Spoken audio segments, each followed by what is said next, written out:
Ça s'appelle le marché de la solitude. Eh oui. Alors, y a-t-il que des âmes sœurs dans ce monde des célibataires? Majoritairement, oui. Puis sinon, il y en a qui cherchent l'aventure, Oui, amoureuse, sexuelle, les deux à la fois. Oui, Alors, il y a eu les sites de rencontres, ça a bien marché pendant des années. Ça a même éclipsé les agences matrimoniales. Et puis, hop, voici le retour des agences matrimoniales. Et pour quelle raison? Eh bien, parce qu'il y a eu des déceptions. Quand on dit 15 millions de célibataires au sens large, c'est quand même 15 millions de personnes qui sont ou célibataires, ou divorcées, ou séparées, ou veuves, des personnes qui sont officiellement seules. Et 15 millions, c'est beaucoup. Donc, parmi ces personnes, on en a qui cherchent une rencontre, mais une rencontre durable, un lien durable. Et c'est vrai que les clubs de rencontre, les sites de rencontre ont été très à la mode et il y a eu des déceptions dans la mesure où certaines personnes se sont rendues compte que la rencontre était peut-être un peu éphémère, disons pas forcément durable. Donc aujourd'hui, il y a un regain d'intérêt pour ces agences matrimoniales qui étaient un peu tombées dans les oubliettes, qui avaient une image un peu désuète. Et on a quand même 100 à 120 000 personnes qui chaque année vont maintenant s'inscrire dans les agences matrimoniales. Comment ça se passe? C'est comment dirais-je, ce sont des organismes où on est beaucoup mieux encadré juridiquement. Et c'est pour cela d'ailleurs qu'il y a ce regain d'intérêt. Vous allez signer un contrat, vous allez avoir des garanties. Et ça, c'est important.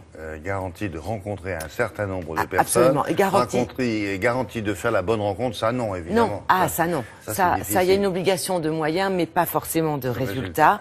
On est dans l'impalpable, c'est vraiment, on ne peut pas. Le mot est bien choisi. Mais oui, on n'est pas au supermarché non plus, donc il n'y a pas forcément un résultat, mais généralement, en gros, on a quand même 5 à, maximum 9 personnes sur 10 qui arrivent à trouver une personne avec laquelle elles peuvent faire un bon bout de chemin.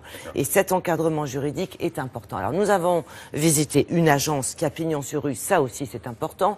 Nous avons rencontré le responsable d'un réseau d'agences et puis nous avons recueilli les témoignages de personnes qui cherchent quelqu'un, qui ont fait une balade en groupe alors que c'était un jour de neige et de froid. Ça ne les a pas empêchés de se retrouver pour prendre un pot. Regardez. Vous avez établi des liens, est-ce que vous vous connaissez un peu mieux? Vous avez dû discuter pendant cette rando? Oui, c'était sympathique, on a fait connexion. On a échangé beaucoup de points de vue, beaucoup de choses. Une agence matrimoniale, par rapport à un club de rencontre, vous apporte la garantie de rencontrer des personnes qui sont libres. C'est-à-dire des personnes qui ont la même motivation d'une rencontre stable, durable, et qui veulent construire une vie de couple à deux. J'avoue que j'ai eu... j'étais sur les sites de rencontres, moi carrément. J'ai vraiment été déçue. Pour faire des rencontres sélectionnées et personnalisées, j'ai besoin de deux choses, de vous connaître et également de connaître vos attentes en matière de profil pour qu'on puisse le définir ensemble. Je suis à la recherche de quelqu'un qui ne soit pas dans la consommation humaine, c'est-à-dire qui soit à la recherche d'une construction durable, d'un vrai lien avec quelqu'un. Qu'est-ce que vous attendez trouver dans les personnes que vous allez rencontrer? L'amour. Je pense qu'il faut pousser un peu le destin, quoi. Et voilà, c'est ce que je fais. Un contrat, d'abord, c'est vérifier qui est la personne qui vient nous voir, donc sa situation professionnelle, sa situation maritale, si elle est vraiment libre, son état civil, tout simplement, et savoir quel c'est son objectif de vie, c'est-à-dire de trouver avec nous une adéquation sur la relation stable qu'elle veut envisager. Alors justement, est-ce que vous aimeriez faire des rencontres lors de loisirs en plus des rencontres individuelles? Ah oui, oui, complètement. Mais vous êtes super jeune pour être inscrite. Je suis jeune, mais les rencontres de nos jours, c'est de plus en plus difficile.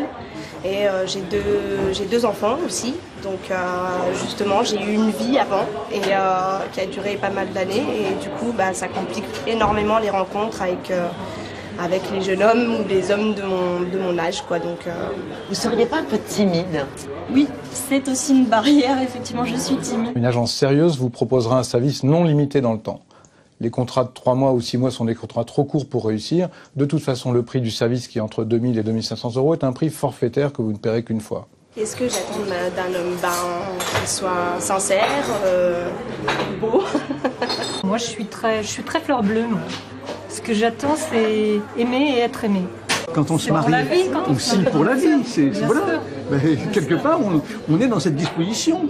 On cherche on cherche celle qui va être notre compagne pour le restant de nos jours. Est-ce que il y a des dénominateurs communs, quel que soit leur âge, quel que soit le sexe? Est-ce que ça a augmenté le nombre des célibataires en France au cours des 20 dernières années? Ça a doublé en 25 ans. Ah oui, oui, c'est pour ça d'ailleurs que les sites ont eu beaucoup de succès et ont entraîné aussi quelques déceptions. On a 450 agences matrimoniales en France. Choisissez si possible une agence qui a pignon sur rue. Lisez bien votre contrat. Vous devez par exemple pouvoir sortir du contrat si par le plus grand des hasards vous avez rencontré quelqu'un